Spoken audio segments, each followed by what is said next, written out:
So Mark is a serial entrepreneur with multiple exits, including Endeca, Goby, and CDRS. He's the founder of the Hawaii Project and Bookship. He loves reading books, and that's why he is building a social reading app to help people connect and build better relationships through books. He started his career as a software engineer. He became a VP of engineering at Endeca and CEO of Goby.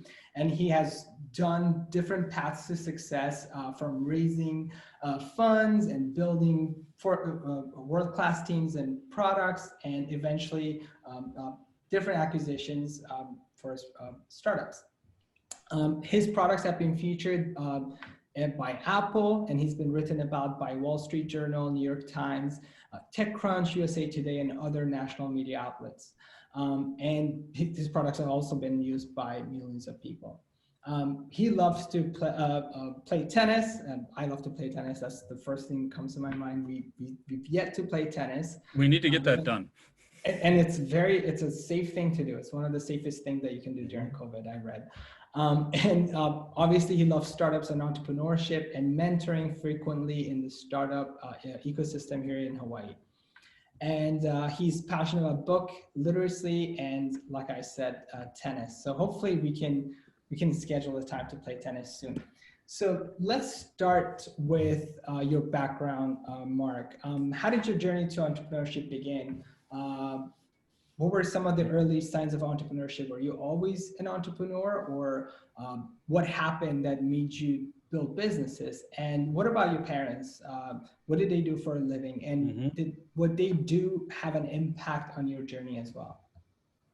Yeah, so my father was an Army officer, so I grew up, I was an Army brat, and ironically, actually, I was born here. So, and my wife's family is from Kailua, but she was born in California, and her family is Hawaiian, but I say since I was born here, I'm the real Hawaiian. But yeah, so my father was in the Army, but when he got out of the Army, he started his own business, and for his entire life, he worked until the day he passed away in his own businesses. And so I did have that family example of sort of entrepreneurship, you know, in my family. And I kind of forgot about it for a while. I went to school in mathematics. I was a mathematician for a while. I thought I was going to be a PhD math professor, but the more I got into it, the more it just felt too esoteric. You know, it's like nobody knew what any of what those guys were talking about. And so I got interested in software. Wow. And yeah, and I can kind of go through kind of the arc of all the things I did, but that's sort of the early phases for me were, you know, being inspired by my parents and then kind of forgetting about it for a while until much later in my career. I mean, I worked in tech and companies for my whole life, but I didn't actually starting companies on my own until I was in my 40s. So when did you start? What was that first company? Well, you know, the first company I started on my own from scratch was Goby, which was kind of near the last. But maybe why don't I'll kind of take you through kind of my path. So when I got out of school, I was living in Utah at the time, and I joined a company I joined like a research group that was part of a larger company, and we built a 3D modeling product, and we worked on it for about 10 years. And so like big car companies were our customers. We eventually sold it to a company in Massachusetts for about $30 million. And this is like before the internet. So that was more money then than it is now. But, and so that was kind of my first taste of, oh, wait, you can actually make a little bit of money at this. And, you know, have a little bit of adventure. So I relocated from Utah to Massachusetts to join that company. You know, that was a big company, billion-dollar company, thousands of people. And, you know, working at a big company can be a grind, but you also learn a lot. So I learned a lot at that company, Parametric Technology, pretty well-known company. And again, in the kind of 3D space. And that was right about the time the internet was really starting to take off. I missed the first big internet wave, but shortly after that, I joined a company called Endeca, which was search technology. And we built not like Google search technology for the entire internet, but we built search technology for companies to apply to their own data. So at one point, We had like 50 of the top 100 internet retailers were using the search software for their product databases. So you go to Barnes and Noble to buy a book. I did we did a project with Barnes and Noble, so I was working on books even then. You know, the search and navigation for the Barnes and Noble book browser was powered by this Endeca technology. So I was there for about 7 years, and you know, that company ended up being very successful. It ended up getting acquired. We had about $100 million a year in revenue. We eventually got acquired by Oracle for a little over $1 billion, which is pretty amazing and incomprehensible, you know, when I think about where we started. But a lot of fun, great experience. But we can talk a little bit more about it. You and I've talked about that aha moment when I said, "Hey, wait a second, I'm supposed to be starting companies." And so I did. I ended up starting this company called Goby, and it was a recommendation engine for finding things to do. So it would learn who you are, what you were interested in, and it would say, "Hey, oh, Megdad, you like jazz? You know, there's a jazz concert you should go see this weekend." Or, "Oh, you like tennis? There's a tennis tournament you should sign up for this weekend." So very much about personalization, very mobile. We built that company. There's a lot to talk about there if we want to go there. We ended up selling the company for less than the investors invested. So from a financial sense, it was not a success. I could probably say it was a failure. But you know, the technology was acquired. The technology went to live on inside of another company and make use of it. And so, you know, it wasn't a complete failure, and definitely learned a lot from doing that. So there are yeah, go ahead. Yeah, I was going to say, and then, you know, after Goby, I started working on book startups because I wanted to work on something that really mattered, and books matter to me, and I think they should matter to lots of people. So I started working on books. Yeah, and two things. One, I want to talk about the aha moment. What was that aha moment? And two, I want to talk about different paths to success. And I think you've taken all the different paths from raising funds to bootstrapping. You know, I want to go through that and do what's the best path, you know, and we can get into more details later on. Go ahead. Yeah. So when I was working at Endeca, when I joined Endeca, it was about 15 people, and I got hired to be the old guy and just kind of, you know, it was started by a bunch of really young, smart, enthusiastic people who'd never built a company before. And so I kind of got brought in early on they called me the adult supervision, but I didn't say that. But so I was running the engineering team, so the product development team, and really focused on research and development and technology and stuff like that. And I worked in that for about 5 years, and I had a great time. But, you know, towards that end of that 5 years, I really kind of felt myself getting stale, you know. Get up in the morning and I'd be like, I'm going to go do the same thing tomorrow as I did today, as I did yesterday. I felt myself getting stale. And so I went to the CEO and said, "Hey, I need to do something different. Like, I want to stay here, but I want to do something different." And so this is a little bit of a long story, which has some amusing parts to it, but so bear with me. And he said, "All right, well, you know, we're opening up some of these new markets. We're trying to take our technology into some different industries. Why don't you go work on program management, help us sell and shape the technology to fit into these new industries?" So very much a business role. And that was really good for me because it kind of gave me a chance to get back to or not get back to, but start working on business instead of technology. And so I did that for about 1.5 years, and it was really fun. And then we had the project from hell, and I was in Korea. We were doing a project with a customer I won't name. It was on fire. Big company, very well known. You will all know their name. And the project was on fire, and I kind of got sent over there to sort of hose down the fire. And so I showed up on Monday and met with all the customer, did a whole bunch of stuff. By the end of the first day, we had gotten fired and said, "That's it, you're off the project. Everybody go home." And as it happens, I'd had this experience once before. And so I said, no, that doesn't mean fired. That just means do better. And so I talked to the team that was there. I said, "No, we're going to show up tomorrow like nothing happened." And so we did that on Tuesday. And sure enough, at the end of the day, we got fired again. And it's like, no, that's it. You're off the project. Go home. So this literally happened 5 days in a row. I got fired 5 days in a row. Basically, our company got sent home. You know, wow. Nope, we don't want you. And at the end of the 5 days, I sort of thought, why am I doing this? Like, this isn't fun. So I'm basically every night I'm sitting in my hotel room in Korea, I'm, 16 hours from my family and not having any fun. And I kind of had that, why am I doing this? This isn't really what I'm made for. Like, I'm made for like 5 people in a room creating some crazy technology.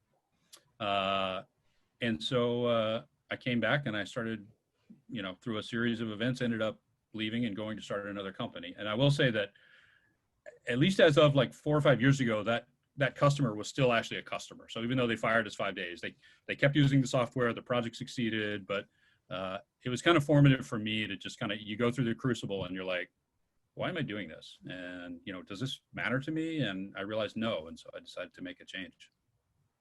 Yeah. And so let's talk about the paths to success too. So about from raising fund to bootstrapping.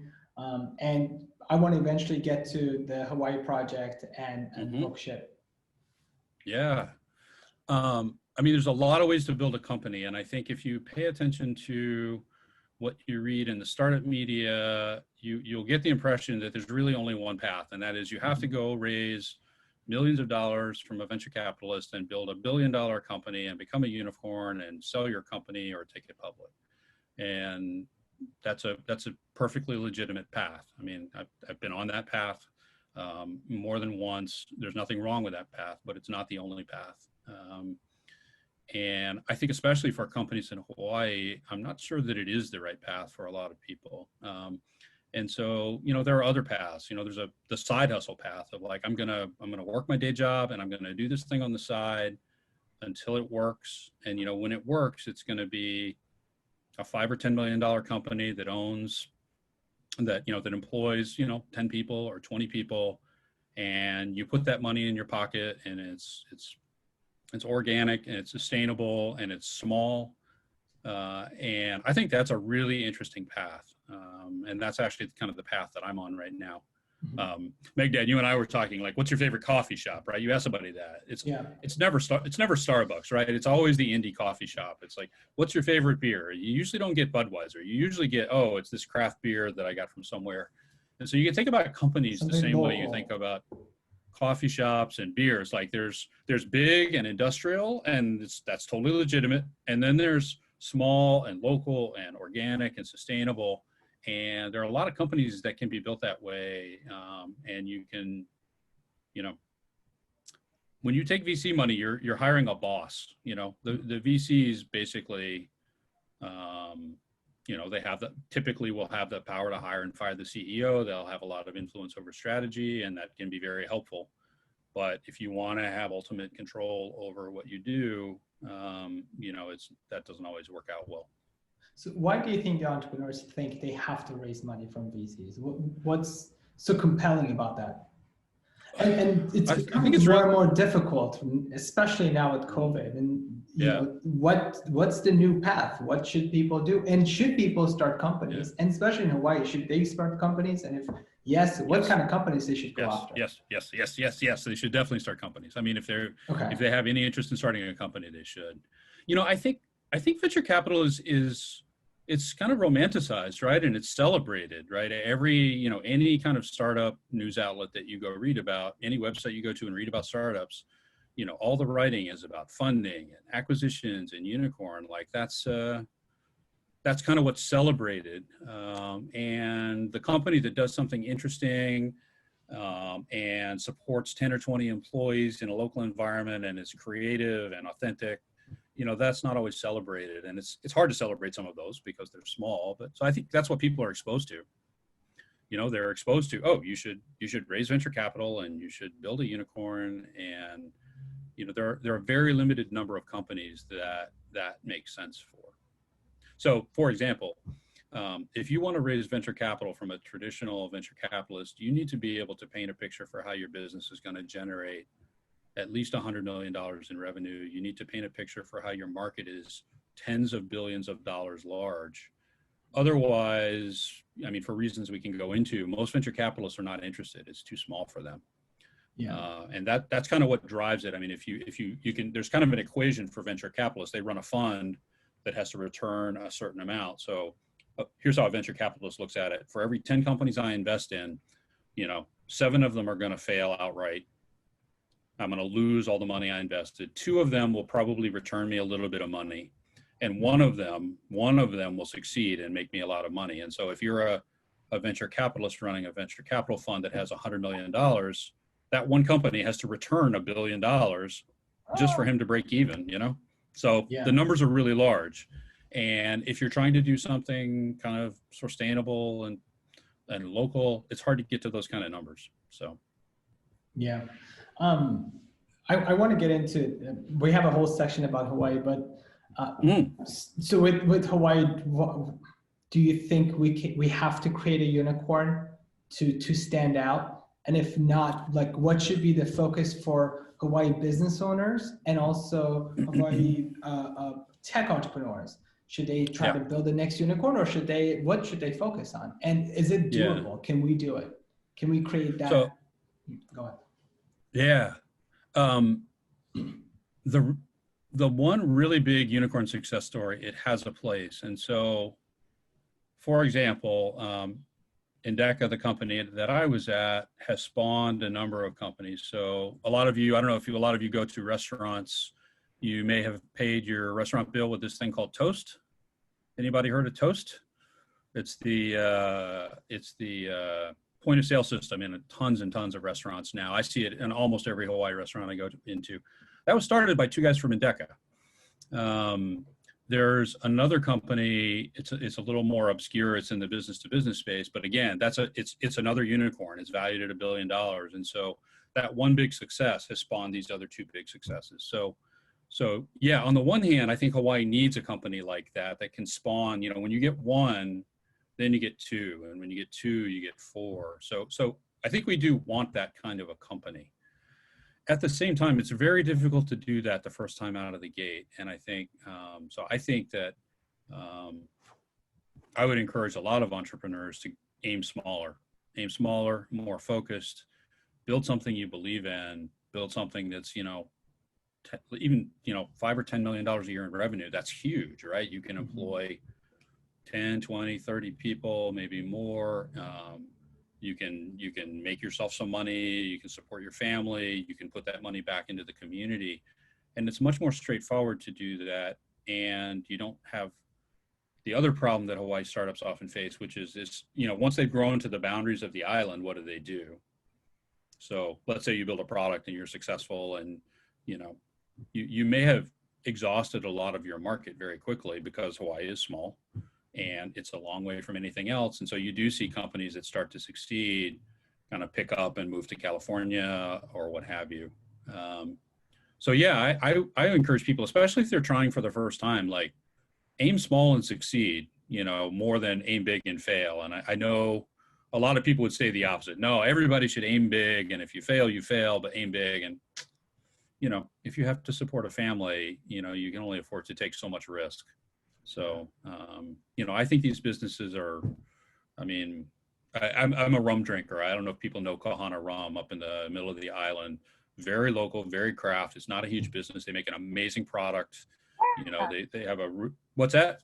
Yeah. Oh, I went there. Yeah. I had the ice cream. Yeah.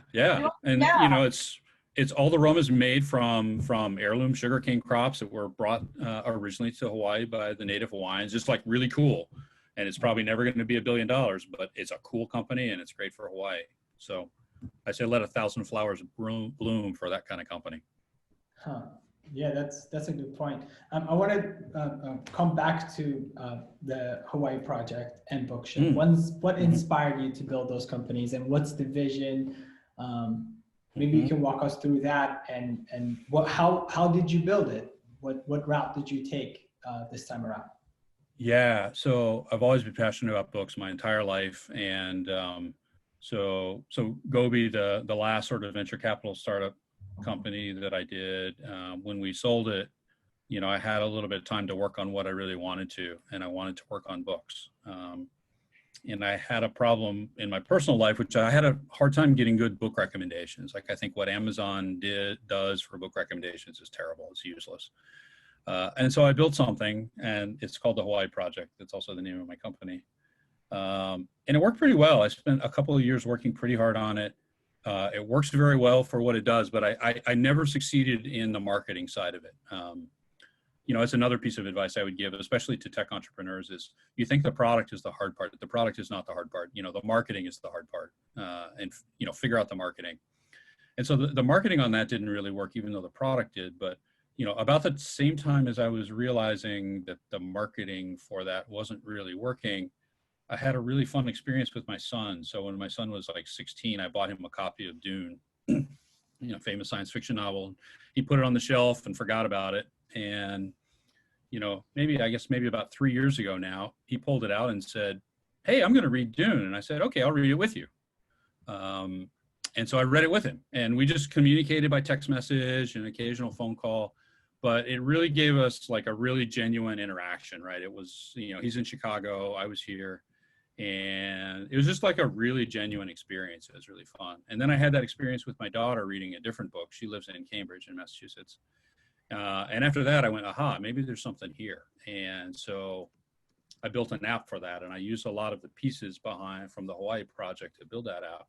So I did kind of a classic pivot, right? I was working in books, but the angle I was taking didn't work, and I kind of stumbled on this other angle. And that worked much better. I put it in the App Store, and it just kind of started slow but steady, it's sort of taking off on its own. I do very little marketing at the moment. It just kind of, people find it and use it. And I'm going to ramp up the marketing next year, but so far I just kind of let it run, and it sort of found a fit in a way that the Hawaii project didn't.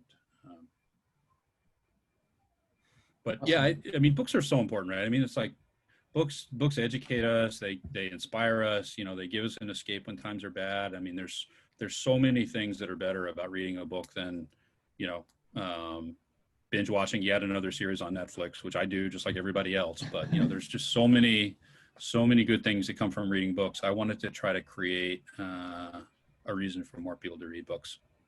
Awesome. So we have a new focus for next year with Startup Grind, and we want to talk about this. And George from Hub Co-working Hawaii helped us from the Hub, helped us kind of think about this, and we call it Hawaii 2.0. And this was inspired from COVID-19, and you know, some of the problems that we went through with we're too reliant on tourism and food security, and we currently import 85% of our food. So it was a big wake-up call. So I want to kind of jump into that. How could Hawaii move toward a more sustainable economy? Yeah, I mean, that's a big question. I mean, I don't know if I have all the answers, but I do have some thoughts. I mean, I think travel's never going to go away, right? I think, you know, the idea that that Hawaii will not really depend on travel, I think that's a bridge too far. But I think we could look at ways to change travel to make it more sustainable, more authentic, more local. And so I think there are a lot of things to do in travel. So, for example, Blue Startups, where I mentor, the last cohort had a company called Kind Traveler, which has a really interesting model for basically funneling travel dollars back into the local community and to local businesses.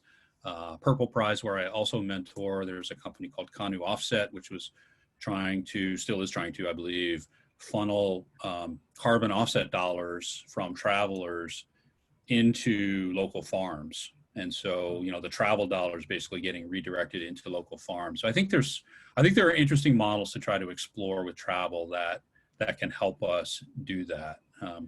But I think that travel alone, you know, we can't rely only on travel. We have to find other things.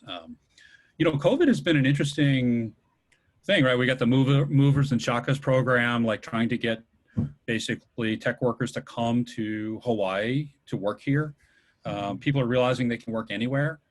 You know, so people who live in California are like, why am I enduring all of the problems with California when I can go work wherever, Connecticut, Hawaii, wherever. And so I think there is an opportunity there. And I think there's an opportunity to create, not only to like bring new people here, but more importantly, like create new tools. So like there's a company, I think also in Blue Startups called Rendezvous, which is inventing some new collaboration tools. So you know, the notion that you can be anywhere, including in Hawaii, like that's a big thing right now. And so I think we could do more with collaboration tools and technology and start to market some of those.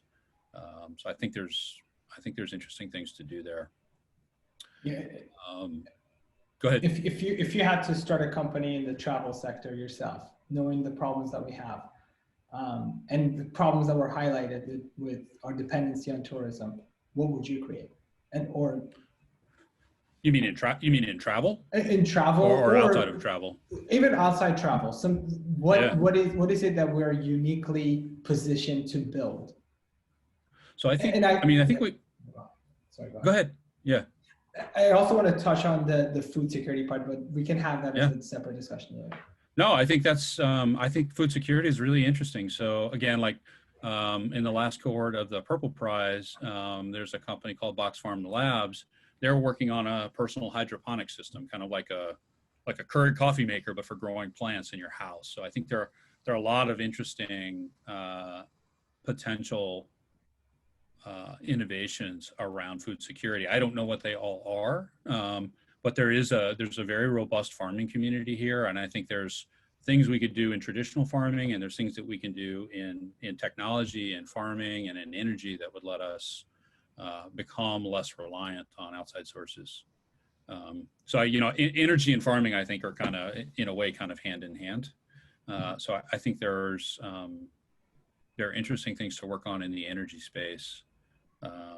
Whether it's things associated with solar technology. I mean, we are lab conditions for solar power, right? We're in the United States, we're probably the single best place maybe in the world to run solar power. And so there's lots of interesting ideas, I think, that could be explored with solar. So yeah, I think food security is interesting and energy is interesting. I mean, the statistic about how long we last, if the Matson containers stop coming with food, how long does the island last? I think we run out of food in about a week or so, and that's pretty scary when you think about it. So, yeah, and I have a Nutrisystem shipped over monthly now. I am, so I know I have food. Yeah. And if you want to order, I can get a discount. So let me know. No, I thought that was what spam was for. They do have men's products too. So, this COVID game, so it's working for me. So yeah, we have alternative. Yeah. But yeah, Megdad, I think, I mean, I'm a technology person, so I don't know that much about food security or energy. I know a lot about technology, and I think you could build a lot of interesting tech companies here. And I think the fact that the world is virtual right now actually operates in our favor.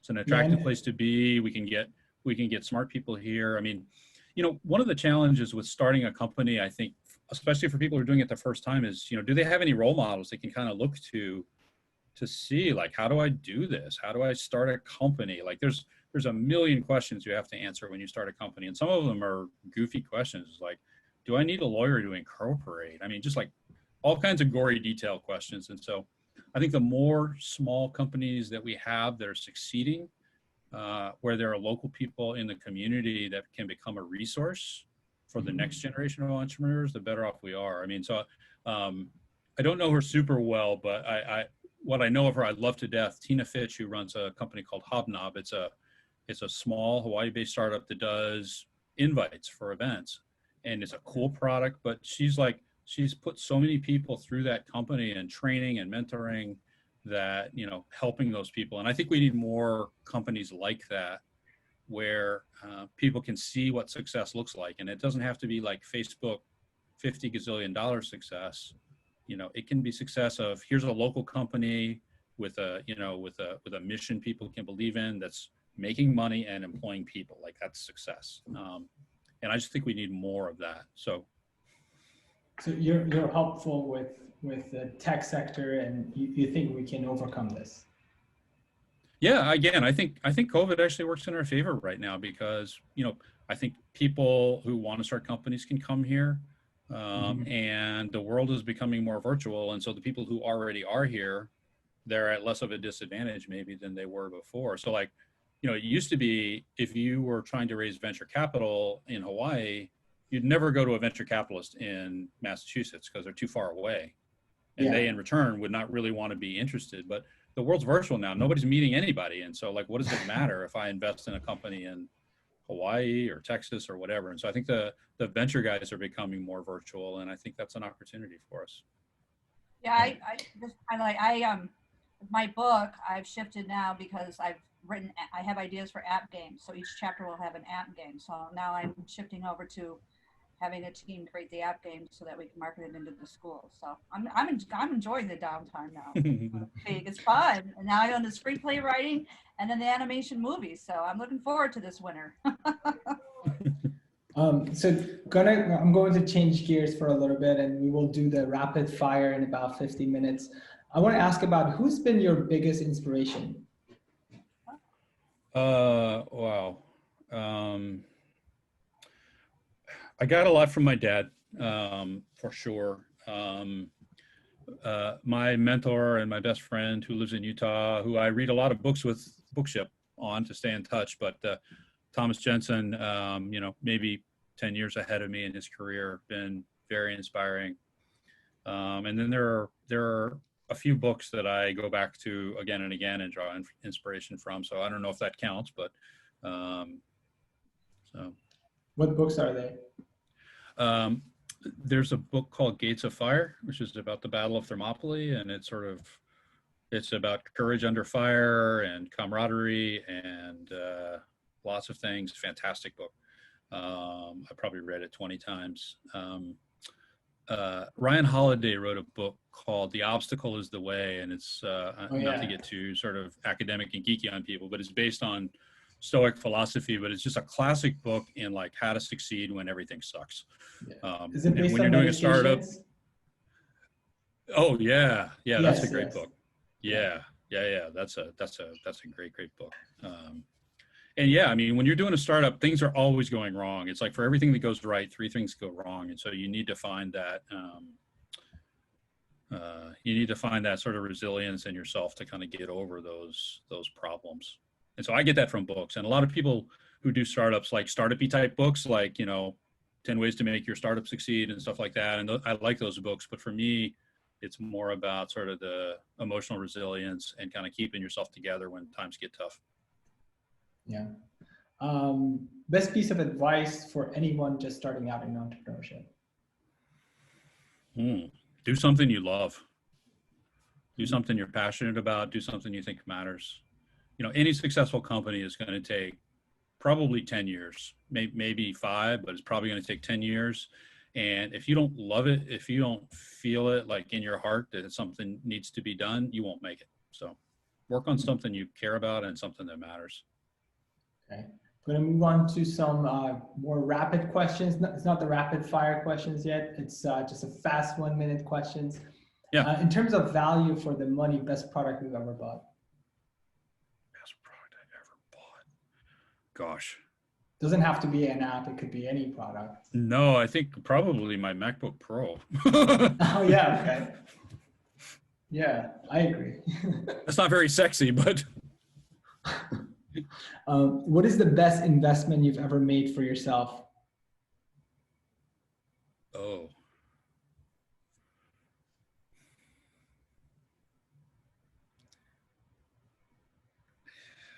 Good question.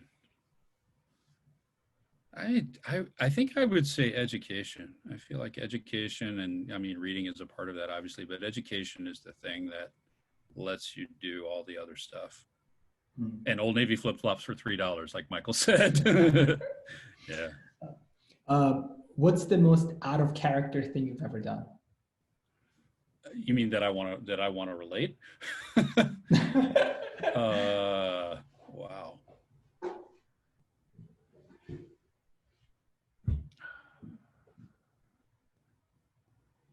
You know, I don't think I have a good answer to that. Okay, we can move on. I don't know. I'll come back to that if one pops into my head. Okay, cool. Yeah, if you can have an unlimited supply of one thing for the rest of your life, what would that be? I mean, leaving aside access to my family, I would say books. If you could eliminate one thing from your daily routine, what would that be and why? Well, I've eliminated one of them already. If you had asked me that when I worked in Massachusetts, I would have said my commute, because it was an hour and a half each way every day for 10 years. But yeah, working from home, kind of got rid of that.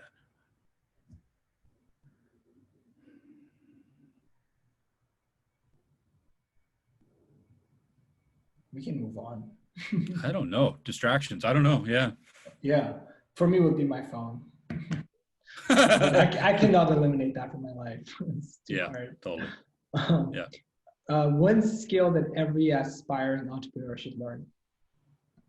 Persistence. Persistence. And you gotta keep at it.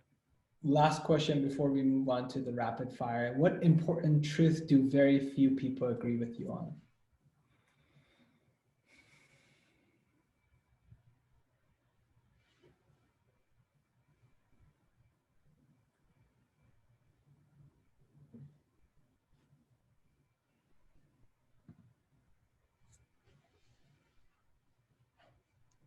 I'm not sure if I can answer that without getting political, which I'm not going to do. Okay. Fair enough. And maybe I'm not that smart. I don't have any good answer to that. Okay. It's a good question. Okay. Well, we can maybe talk about it privately, or maybe later I can add it in our email. If you're comfortable with it. Yeah. Okay. So we're going to do 21 questions rapid fire. And then I open it up for questions from the audience. Okay. Cats or dogs? Cats. Beer or wine? Yes. Yes. So both? Yes, but if I'm forced to choose, I'll choose beer. Okay, awesome. What is your favorite app? Bookship. Shazam. I will not name my own. That's too boring. Shazam is my favorite app. Shazam. Okay. That is the coolest thing ever. Yeah, I agree. Favorite car? I really like the BMW i3, the electric car. Good for the environment. Unsexy, but fun. Yeah. Favorite book? Gates to Fire. Favorite movie or TV show?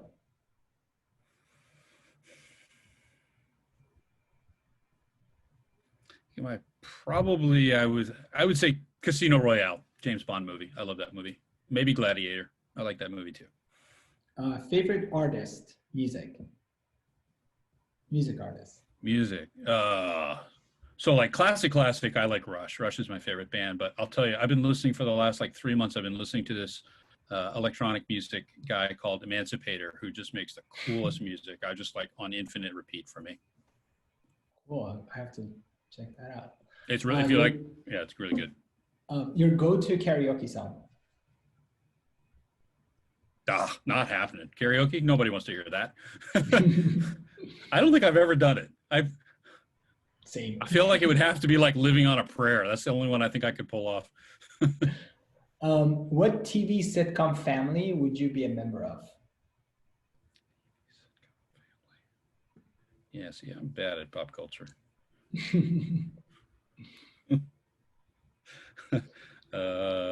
Yeah. We can skip if you want to skip. Yeah, yeah. What's the game show where I get to come back to that? Not sure. Anyway, yeah. Anything you collect? Yeah. Well, I do collect books. Okay. Any unusual skills or talents? I play the classical guitar. I can juggle. I can play tennis. I recently started learning bass guitar, so I'm bad, but yeah. I didn't say I was good. Yeah, so maybe we can practice together. If a movie was made of your life, what genre would it be and who would play you? Oh.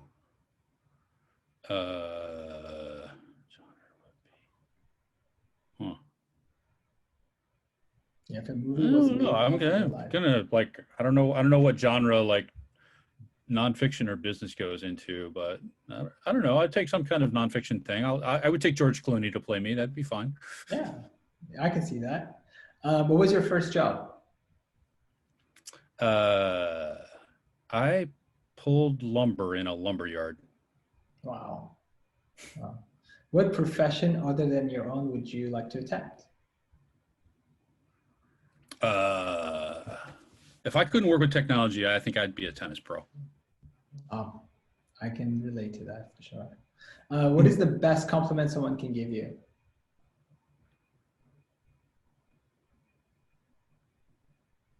That I was thoughtful and considerate.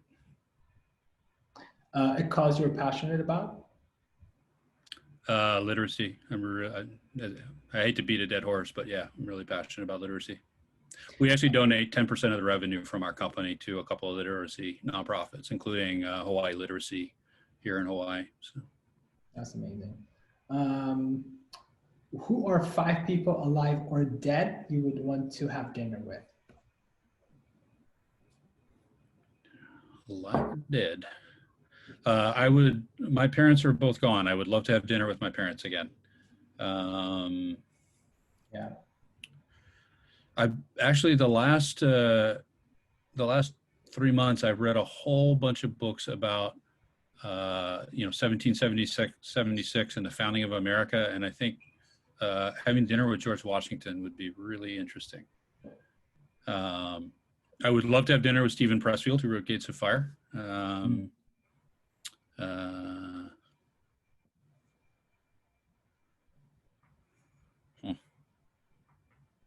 Maybe Beethoven before he went deaf.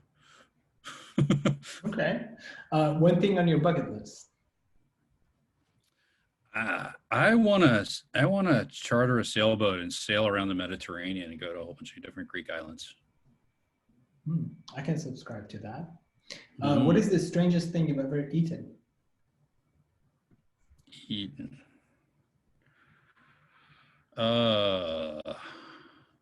I've definitely eaten some weird kind of strange sea creature that I don't quite know what it was in Japan. I don't know if it was pureed sea cucumber or something. I don't know what it was. But yeah, and I had some very strange food in Korea that I also don't really know quite what it was. Okay. If you could trade lives with anyone for a day, who would it be? And then we have one more question left.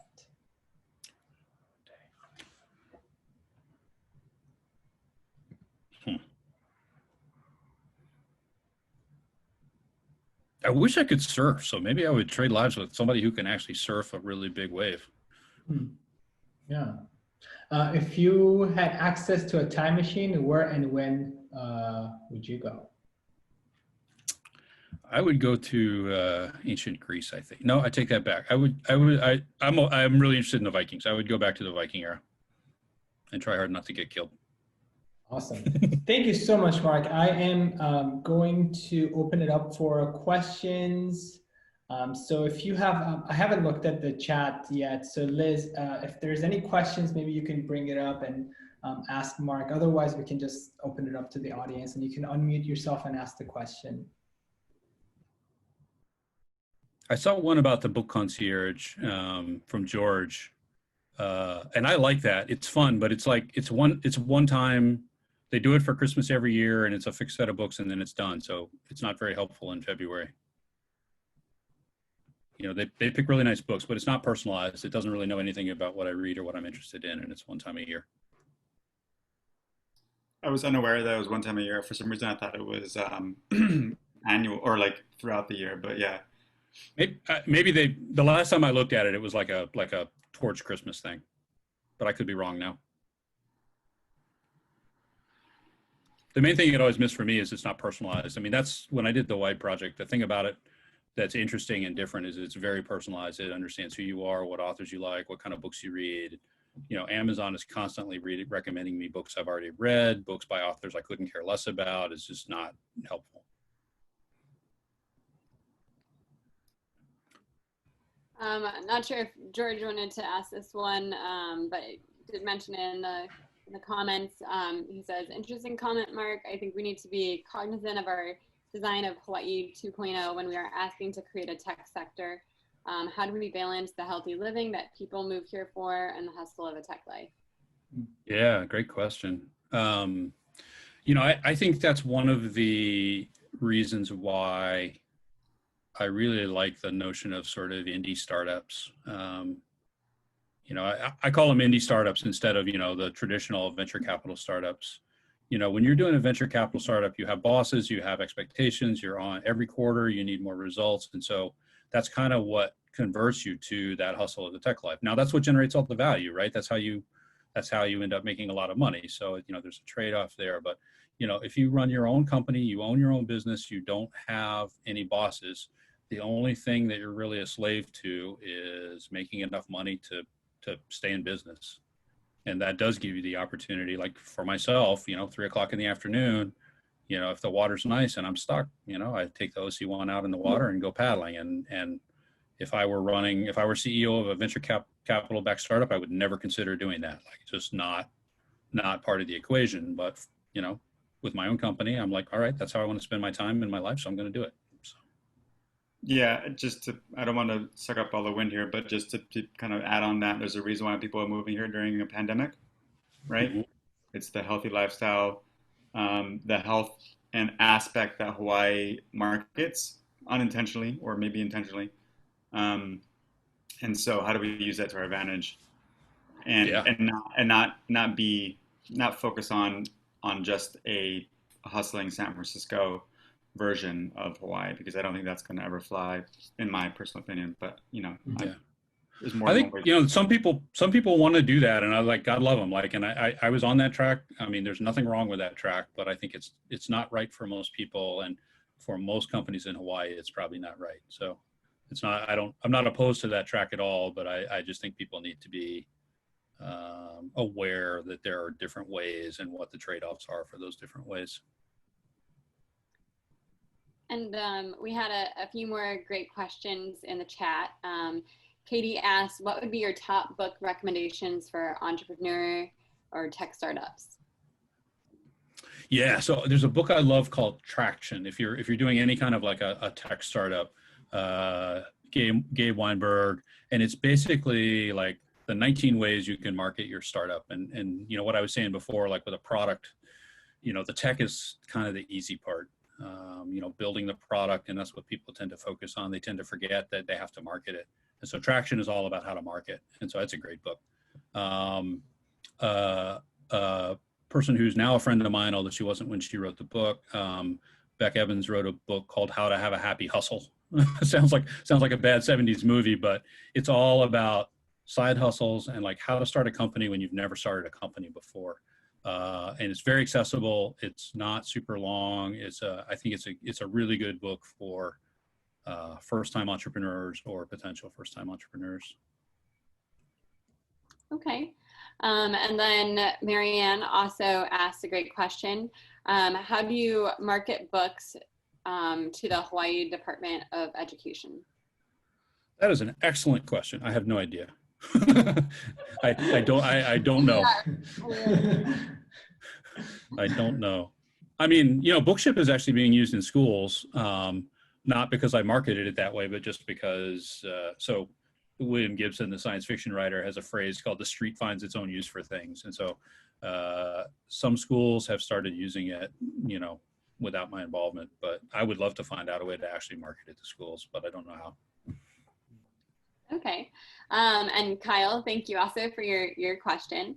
What are some great characteristics of a mentor, and how would you recommend entrepreneurs to go about finding a mentor? That's a really great question. You know, I think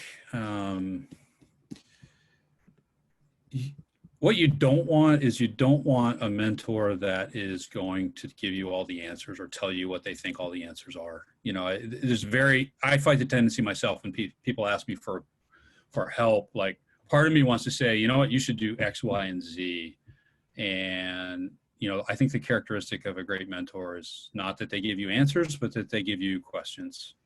You know, they make sure that you've thought about it, all the different things. Did you think about this? What about this? What about that? And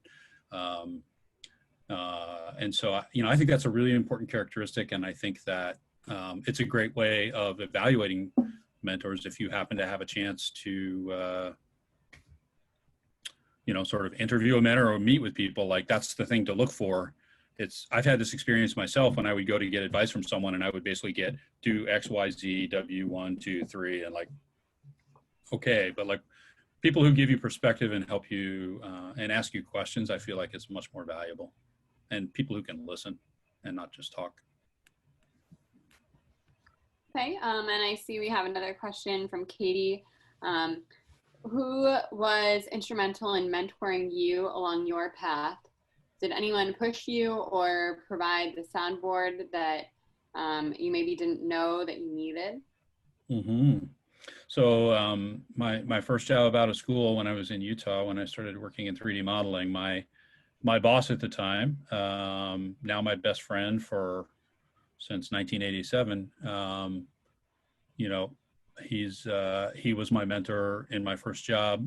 I called him 2 days ago because of something I'm working on and I didn't know what to do. And I called him and strangely enough, I got what I got. He said, well, what about, have you thought about this? And have you thought about that? And they weren't answers, they were questions, but they really helped me. So yeah, his name is Thomas Jensen. He was extraordinarily helpful for me. So yeah, I think it's important to have a mentor. You know, you need somebody to talk to, especially, see, if you have venture capital, you have 2 venture capitalists or 1 or 2 who are going to want to talk to you all the time, and they know a lot and they can be very effective mentors. So if you're on that path, you get access to experienced people. If you're not on the venture capital path, you need somebody to talk to who can sort of keep you honest, you know, help make sure that you're thinking things through. So yeah, I think it's really important.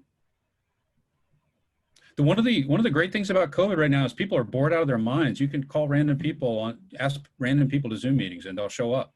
I mean, so I'm working on a program right now for Bookship. I'm really excited about it. It's called Meet the Author. So there's going to be a section in the app where authors who will actually meet with your book club. You can find them in the app, and I'm actually working on live video conferencing that's going to be in the app. But what I found in COVID, I've talked to some big name authors, people you think would never pick up the phone, and like they're kind of bored. They're sitting at home, and so use that to your advantage. If you are trying to find a mentor and there's somebody you think might give you some advice, just cold call them, send them an email and say, hey, I just really love to meet for 20 minutes, and people will say yes. It's very surprising, but they will.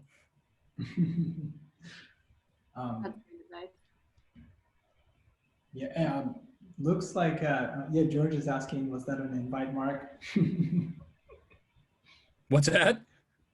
George is asking, is that an invite, Mark? I will talk to anybody. I mean, yeah. Being a real mentor is a time commitment. So, you know, there's always a, you know, you can only do so many of them. But yeah, I'll talk to anybody. If you want to talk, shoot me a note. I'll talk.